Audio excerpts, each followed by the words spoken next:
कश्मीर के पुंछ में ग्रेनेड मिलने से हड़कंप मच गया है। सेना ने एक यूबीजीएल ग्रेनेड बरामद किया है। सुरनकोट इलाके में सड़क के किनारे मिला एक ग्रेनेड बम निरोधक दस्ता मौके के लिए रवाना कर दिया गया। एक ग्रेनेड यूबीजीएल ग्रेनेड सेना ने बरामद किया है।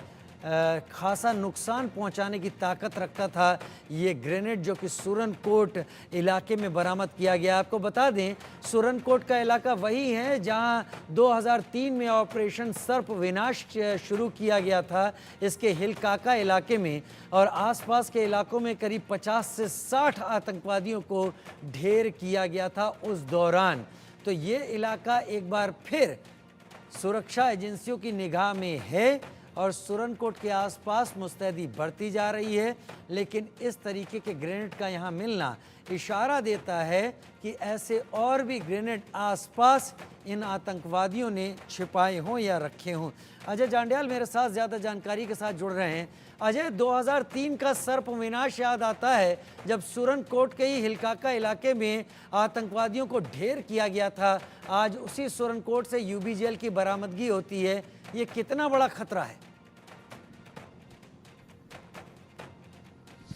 देखिए, बिल्कुल जिस तरीके से यूबीजीएल मिला है उसे समय पर सुरक्षा बलों ने इसे जो है रिकवर कर लिया है। मगर राजीव, सवाल ये उठता है कि ये यूबीजीएल जो है अगर आतंकियों के पास हैं तो ये यूबीजीएल दरअसल दूर से किसी चीज़ को, किसी चलती गाड़ी को, किसी पोस्ट को, किसी लोगों को टारगेट करने के लिए इस्तेमाल किया जाता है। दरअसल ये वेपन के साथ ही जो एक बैरल लॉन्चर होता है उसके साथ जो है इस यूबीजीएल को जो है वो फायर किया जाता है। तो यकीनन ये आतंकियों ने, जो सूत्र बताते हैं, कठुआ में जब गाड़ी पर आतंकी हमला हुआ था तो इसी तरह के यूबीजीएल ग्रेनेड का इस्तेमाल करके टारगेट किया गया था उस सेना की गाड़ी को, उसमें बैठे जवानों को। तो यहाँ पर भी ये जो बरामदगी हुई है अब इसे जो है जब्त कर इसे निष्क्रिय कर दिया जाएगा। मगर सवाल ये कि यहाँ पर जो आतंकी पहुंचे हैं उनके पास किस तरह के हथियार मौजूद हैं और किस तरीके से वो इन हथियारों का इस्तेमाल करके सिविलियंस को, सुरक्षा बलों को निशाना बनाने की फिराक में हैं। जो सूत्र बताते हैं उसके मुताबिक एक बड़ी संख्या आतंकियों की जम्मू खित्ते में अलग अलग डिस्ट्रिक्ट्स में, अलग अलग जिलों में है। और ख़ासतौर पे आपको याद होगा कि 2 साल पहले सबसे पहली शुरुआत जो आतंकी घटनाओं की जम्मू में हुई थी वो पुंछ राजौरी से हुई थी, जब सेना के गाड़ियों को, सेना के जो जवान थे उनकी पेट्रोल पार्टीज को जो है वो टारगेट किया गया था। जिसके बाद ये जानकारी मिली कि कैसे आतंकी जो हैं इन सभी जंगल के इलाकों में अपने ठिकाने बनाकर बैठे हुए हैं और यहीं से आतंकी हमलों को जो है वो अंजाम देते हैं। खैर, इस घटना के बाद अब जांच होगी कि आखिरकार ये कहां से आया, किस तरह से जो है आतंकियों के पास किस तरह के हथियार हैं और क्या उनकी प्लानिंग चल रही है।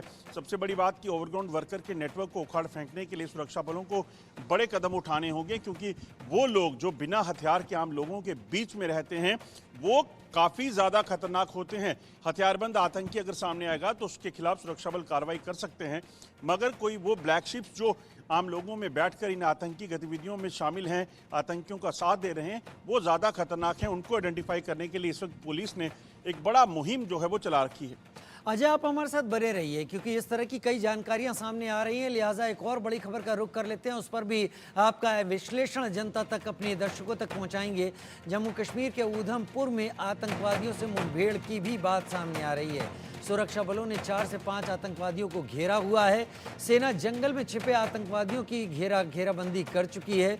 बॉर्डर पर कई आतंकवादियों के होने की जानकारी पहले से सेना के पास है, यानी पाक ऑक्युपाइड कश्मीर में, और खुफिया जानकारी के बाद ये गश्त यहाँ पर बढ़ा दी गई है। अजय, ये एक बड़ा इलाका है जो कि जंगली इलाका है और ख़ास तौर पर मानसून के दिनों में जो घास फूस या पेड़ पौधे या जितनी भी हरियाली है वो कुछ ज़्यादा बढ़ जाती है। लिहाजा उसमें आड़, उस झाड़ियों में छुपना, ये एक अलग ओट मिलती है इन आतंकवादियों को। कितना कठिन है इनको घेरने के बाद इनको न्यूट्रलाइज कर पाना, और अभी फ़िलहाल की जानकारी क्या है?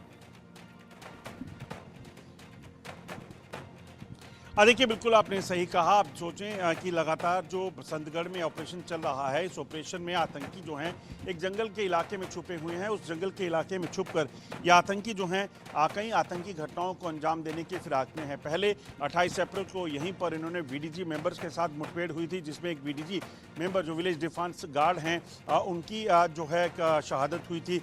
उसके बाद इसी ग्रुप में माना जा रहा है कि यही आतंकियों के जो ग्रुप इस इलाके में है, इन्हीं में से ग्रुप ने जो है वो कठुआ में एक सेना के काफिले पर हमला किया था, जिसमें 5 जवानों की शहादत हुई थी।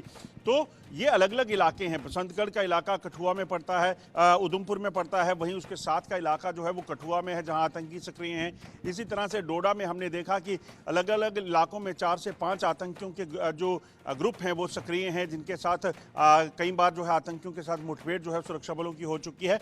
इसी तरह से रियासी और इसके साथ साथ डोडा किश्तवाड़ का जो इलाका है उसके साथ अगर आप देखें तो राजौरी पुंछ का इलाका, इन जंगल के इलाकों में राजीव देखिए समझने की जरूरत है। ये जो इलाका है यहाँ पर टाउन्स जो हैं वो कहीं कहीं हैं, यानी कि जो डिस्ट्रिक्ट हेडक्वार्टर्स हैं, तहसील हेडक्वार्टर्स हैं, ब्लॉक हेडक्वार्टर्स हैं, वहाँ पर गांव हैं। मगर जो दूर दराज के इलाके हैं, जो जंगल हैं, वहाँ जंगलों में लोगों की रिहाइश बहुत कम है, यहाँ कहेंगे कि ना के बराबर है।